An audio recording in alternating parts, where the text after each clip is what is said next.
नमस्कार जय जगन्नाथ फ्रेंड्स आपण मानकु ओडिया किचन क्लब को स्वागत। चलतु आज आम बनैबा कदली एक नुआ रेसिपी पूर दिया गोटा कदली भजा। कदली रे प्रायतः भेराइटी आइटम बनी थाए।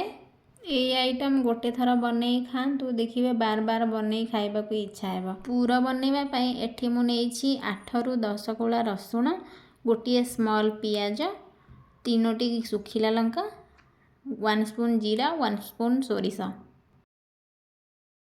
चलतु एबे ए सब को ग्राइंड करि नेबा। मु एठी ग्राइंड करिला बेले अल्प किछि लूण ऐड करिछि। एठी हाफ टेबल स्पून हळदी मध्ये ऐड करिछि। हळदी आउ लूण ऐड करिबा द्वारा सोरिष आउ राया लागि न थाए। आपण माने भी एई ट्रिक को अप्लाई करंतु। देखिबे सोरिष ग्राइंड कला परे भी राया लागिबो नाही। एठी हमर बेसर पूरा रेडी। चलतु एबे पूर देबा स्टार्ट करि देबा। मु एठी 7 रु 8टा कदली नेछि। गोटा कदली गुडी को भलो भाबरे चांची मझिरु तार चीरा लगै नेबे।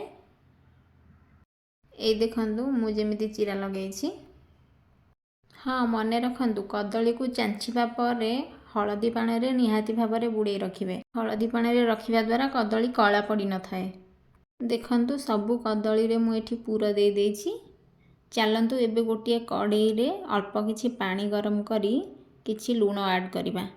मु एठी हाफ स्पून लूण ऐड करिछि। एबे सही पानी रे कदली गुडी को देई सिझेई नबा।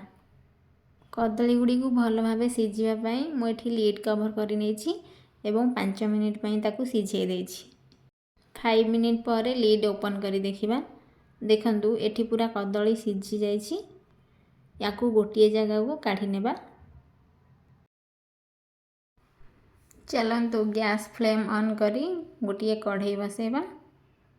कढ़ई गरम हो सारिले सोरिष तेल को ऐड करी सबु कदली गुडी को दे दबा। एठी गैस को लो मीडियम फ्लेम रे रखी सबु कदली गुडी को भाजी नेबा।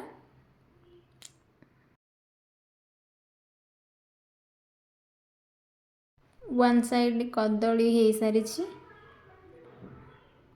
गोटे साइड कदली भल भाव हो सारा पर आरपट साइड कदली को लेउटे नेबा। पुणी थरे चेक करी कदली को भल भाव दुईपट साइड भाजी नेबा। कदली भल भाव भाजी हो गला परे मु आपन को प्लेट रे सर्व करी दिखाऊछि। देखंतु एबे कदली भजा पूरा रेडी।